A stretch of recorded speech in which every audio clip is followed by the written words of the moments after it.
When we talk about a dog mentality, the dog scrambles. The dog runs after whatever it wants. When a dog is hungry, move out of its way, because it's coming for blood. And the reason why you don't have what you want is because you are not hungry enough. You make a better millionaire than you would a welfare recipient. You make a better millionaire than you would just barely getting by, making 30, 40,000. You like right there on the poverty line. You make a better millionaire. You make a better doctor, a better lawyer, a better teacher, a better activist, a better wife. I don't know, a better husband, a better son. I don't know. I'm just saying, stop settling. Stop settling for less. You deserve the best.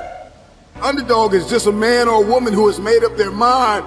They are no longer going to live in their setbacks. They are no longer going to live in your reality. Your reality of me says I'm not enough. Your reality of me says I can't do this. Your reality of me says you won't finish today. My reality says all I have is all I need. I'm not living in my setback any longer. I'm moving forward.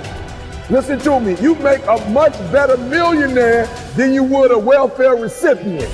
Are you hearing what I'm saying? You deserve better. And how do I know? Because I've been there, I've done that. So if you're listening to me right now and there's anything in your life that is defeating you, if there's anything in your life it seems like an improbable feat, you gotta smell blood. Once you get that scent like a hound dog, you get that scent, you see what is possible, you see what you are capable of. In the face of adversity, in the face of challenges, in the face of everybody that says you are not enough, you're not tall enough, you're not big enough, you're not wide enough, you're not fast enough, it's in that very moment that the dreams gotta get bigger than the disappointment, than the fear, than the anxiety, than the stress, than the overwhelm.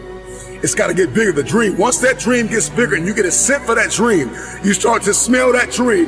There's nothing on planet Earth that can stop you. You become armed and dangerous. You are the most dangerous individual on planet Earth. The underdog is a person that comes out on the playing field and says, okay, I've been in this place of pain my whole life. I've gone without for so long. This is the day you make up in your mind where I will take the throne. Go look in the mirror. I don't care if you're in the car, look in the rearview mirror. I don't care if you're at work, go to the bathroom. I don't care if you're at home, go get in the shower. Go to the bathroom and look at yourself in the mirror and say flat out, you deserve better. You are gonna have to push, because they said you can't do it.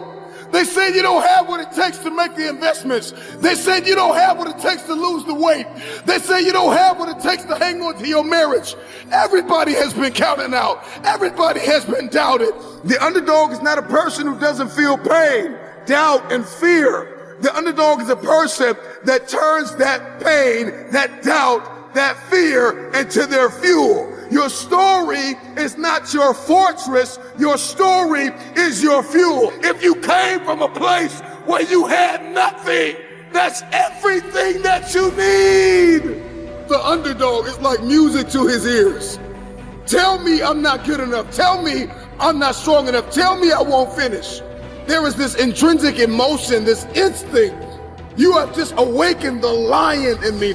And so an underdog is just somebody who refused to live in the setback. It is a person who rebels against your reality. Your reality of me is that I'm not enough. Your reality of me is that I'm not qualified. Your reality of me is that I'm not quick enough. I'm not fast enough. I'm not tall enough. I'm not linear enough. This is your reality. My reality of me is that all I have is all I need. I'm coming after everything you said I couldn't have.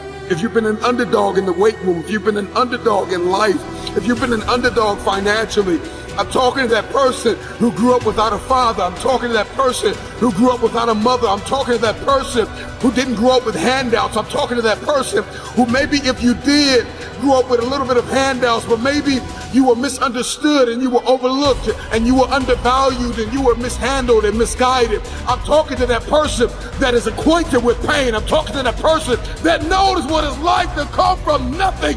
And so you literally have nothing to lose. And the only thing that's in your hand is a dream.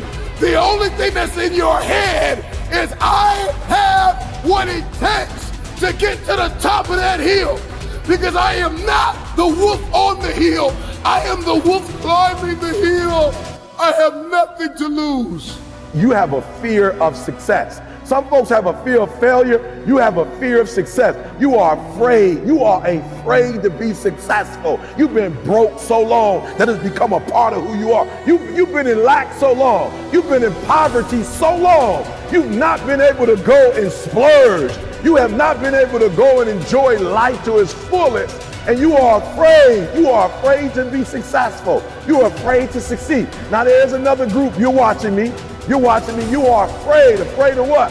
You're afraid of failure. You're afraid of trying. You prefer to say, well, if I don't try, then I could always say that I could have done it if I wanted to do it. All right? And I challenge both groups. I challenge those of you who are afraid of success to give it a shot. All right? And I challenge those of you who are afraid of failure, just give it a shot. Just try. You will be shocked at what you can do. And the underdog is an individual who refuses to live in the dark. They refuse to remain in obscurity. They refuse to live in stress and overwhelm and anxiety. They are somebody who is tired. Like when you come to the end of yourself, you got to get tired. Like you have to get tired. Everybody wants a piece of the pie. Any facet of life, in every arena you walk in, there's pie. And the thing is that pie doesn't get any bigger. The pie never gets any bigger. It's the disciplined, desperate, dangerous mentality of an individual that says, I'm gonna push whoever I gotta push out of my way to get my piece of the pie. Those are the people that get the pie. Because the pie doesn't get any bigger and the pie does not pursue you. You have to go after it. So whatever it is that you're going after, whatever it is you feel as though you've been destined to do, are you willing to push whoever, whatever out of your way to get your piece of the pie, to get your piece, because the pie's not getting any bigger. What would your life look like if you weren't always afraid? What would your life look like if you weren't a scary cat and professionally, if you weren't a scary cat in relationship, if you weren't a scary cat financially, right? If you weren't a scary cat in your dreams and in your mind, if you weren't always living in fear, how much more would you have? How much more would you do? Counted out, overlooked, undervalued, misguided, betrayed, somebody who has been really dishonored, disrespected, somebody who has lost everything, who people stop believing in. It's a very desperate person. They're climbing a hill. They're trying to achieve a dream. And when you are desperate, you are very dangerous. And a dangerous man or woman is somebody who is a disruptor. They don't play by the rules. They are coming for blood. What would your life look like if you followed your heart? If you followed your heart and didn't listen to what other people had to say to you? What would your life look like if you followed your passion? That thing that you believed in, that thing that you're passionate about, that thing that means the most to you. What would your life look like? If you're gonna come back from the setback, the number one thing you have to do is make up your mind that you are no longer going to live in the pain of the past. You can have whatever you want, you can be whatever you want, you can do whatever you want, but you gotta ask yourself a serious question. If I wasn't a scary cat, that's why I'm challenging you. If I wasn't a punk, if I wasn't afraid, if I wasn't fearful, if I lived by faith, what more could I accomplish? What more could I have? And finally, if I stop listening to other people, why am I so concerned about what they think? It's not what they think that makes me or break me. It's who and what I think about myself that determines my destiny. And so I need you to do me a favor. I need you to live by passion. I need you to follow your heart. Because if you follow your heart, it's half the battle. Something inside of you has to snap. You got to get tired of being broke. When you get tired of being coined the loser, being coined not enough, being overlooked and undervalued and underpaid, you got to get tired of that. When you get tired, that's when you win.